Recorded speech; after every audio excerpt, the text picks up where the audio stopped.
நான் ஒரு முறை திருவனந்தபுரம் போகும்போது, அனுமோள் எல்லாம் சும்மா சாதாரணமா பேசிட்டு இருக்கும்போது கதைய சொன்னோம். ம். சொன்னம்போது, அனுமோள் இப்படி பார்த்தாங்க. பார்த்துட்டு, எனக்கு என்ன பயம்னா, அவங்க எந்த கேரக்டர தனக்கு சொல்றோம்னு நெனைக்கிறாங்கன்னு சொல்லிட்டு எனக்கு ஒரு பயம்.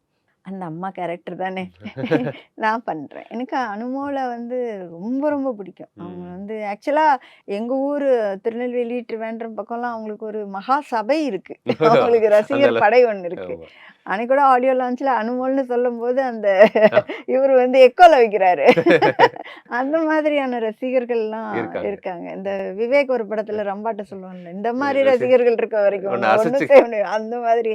அது மட்டும் இல்ல, அவங்க ஒரு நடிப்பு ராட்சசி. ஆமா. என்னவா மாறுறாங்க நடிக்கிறாங்களோ, அத மாரியே மாறக்கூடிய ஒரு ஆளு. அதனால ம். அவங்களுடைய டெடிகேஷன் வந்து ரொம்ப முக்கியமானது. அவங்க கிட்டத்தட்ட 1 மாசம் இந்த படத்துக்காக நிறைய இது வந்து ரொம்ப சின்ன படங்கிறதுனால, அவங்களும் நிறைய அவங்க கான்ட்ரிபியூட் பண்ணி ம். தான் இதுல வந்து நடிச்சாங்க.